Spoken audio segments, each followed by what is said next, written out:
Greetings and welcome to Smartwatch Ticks. We're a YouTube channel on the web at smartwatchticks.com. We have an unboxing today of a DTNo.1 DT78. I know you've been seeing a lot of these. We closed out 2019 with the DT08 and we're opening with a DT78. This is their latest flagship smartwatch. A lot of people have been asking for it, and here it is. So what's it got? Well, it's a minimalistic aesthetic watch. That's how they describe it. Somebody got a hold of a thesaurus over there. It's a basic smartwatch with removable bands and a good low price. In terms of specs, which I'll get to in a minute, here's the list from Banggood. I always put these together so I won't forget. Also check the show notes for a discount price. The first one is the actual DTNo.1 Aliexpress store, and Banggood also has this one for us as well. When we look at the specs, we see that we've got standard watch. We've got the step count, fitness tracker, sleep tracking, message reminder. By the way, you can see all your messages on this one. Call reminder, but you can't really talk and use it as a phone on your wrist. You got push messaging, heart rate, blood pressure, all of those kind of things. A bunch of different languages supported. A little bit of memory, a little bit of power should get you through a few days. Life waterproof, which I guess means you can kind of get it splashed. I think they're talking a high IP67 or 68 on this one. 240 by 240, 1.3 inch screen.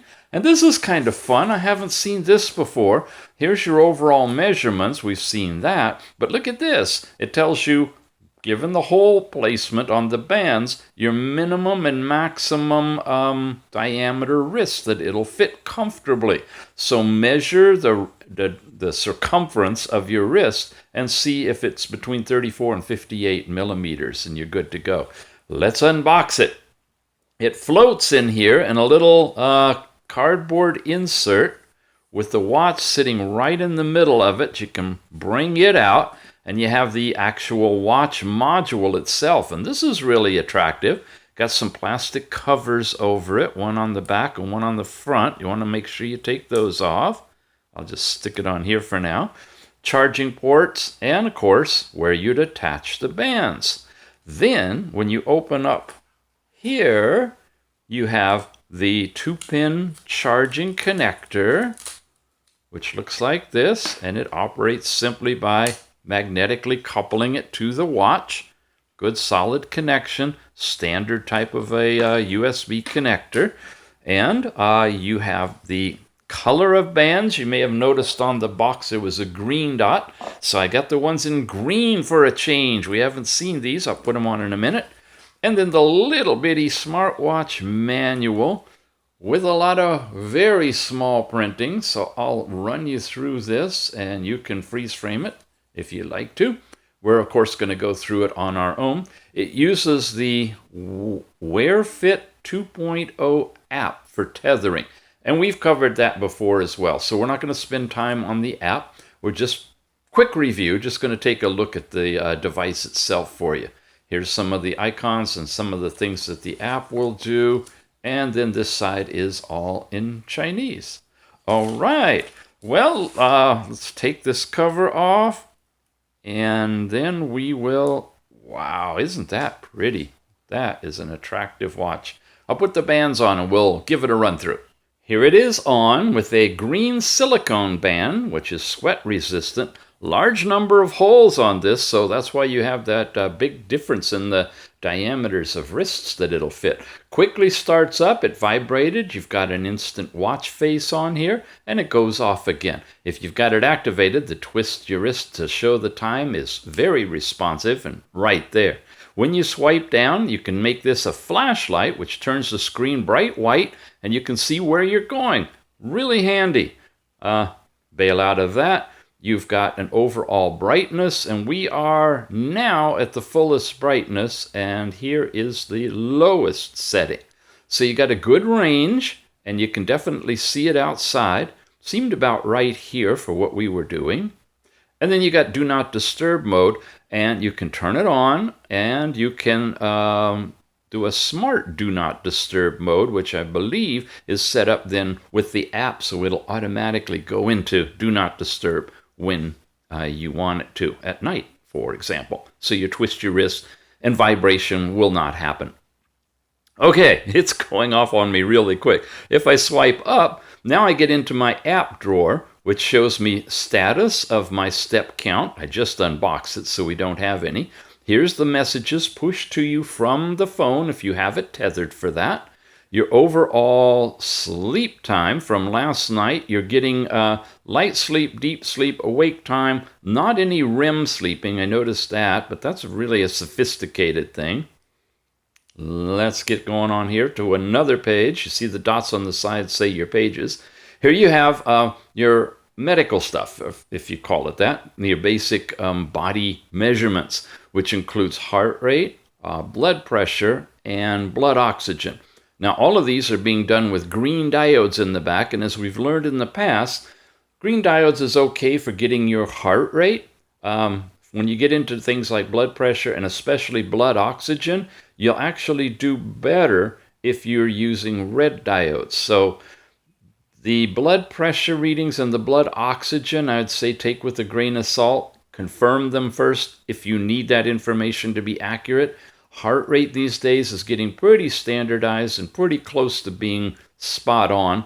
However, as you've learned in another video, it lags your actual heart rate. So if you're doing any kind of interval training, you will find that the heart rate you see on your watch is maybe up to 30 seconds behind what your actual heart rate is.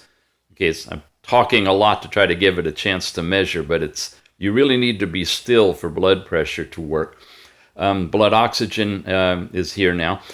And I was talking about heart rate lags behind. So if you are doing something that increases your heart rate quickly and dramatically, and you don't want to go above your top zone, you won't find that with any of these watches that use the diodes, because it's using a thing called pulse wave transit time, PWTT, with the blood moving through your capillaries. It's complex, but the algorithm is such that you're kind of behind on the reading. It'll eventually catch up, but that might be too late. But if you're just out jogging or cycling, your heart rate's going to be averaged over time, and it's going to be fine. Okay, and we're getting a 94, which is kind of low right now. It should be about 97 to 99. Not sure if that's accurate. It looks like it stopped measuring at this point. Nope, it's still going. Okay, 96. And again, using the green diodes, it's not quite as responsive or accurate, most likely, as it would be with the red diodes. But it's a $20-some-odd, $25 watch, so you're kind of getting a balance there. You have your overall sports, where you can do fast walking, running, and cycling. You have an altitude kind of thing with mountain climbing, although there's no altitude in the watch that I know of. Football, basketball, all these things are basically just measurements of time versus expected calories burned. Here's your sports records if you have any, which we haven't because we haven't done that. But if you go back to things like fast walking and say go, you're going to see you're going to get timed calories and heart rate produced on the screen. Okay? And then you can bail out of this and come back out to the very beginning. Cycling would be the same basic way: time, calories burned or consumption, and heart rate.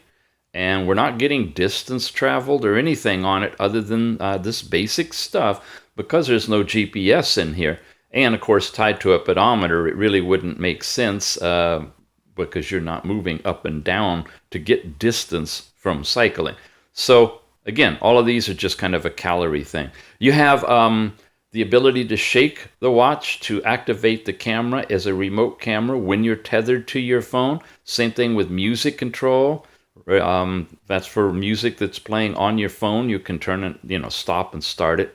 You have the raise to wake, which is currently on. That's what we've seen, and it was quite responsive. You have a basic timer a countdown timer for 1, 3, 5, 10, and then you can add your own increment.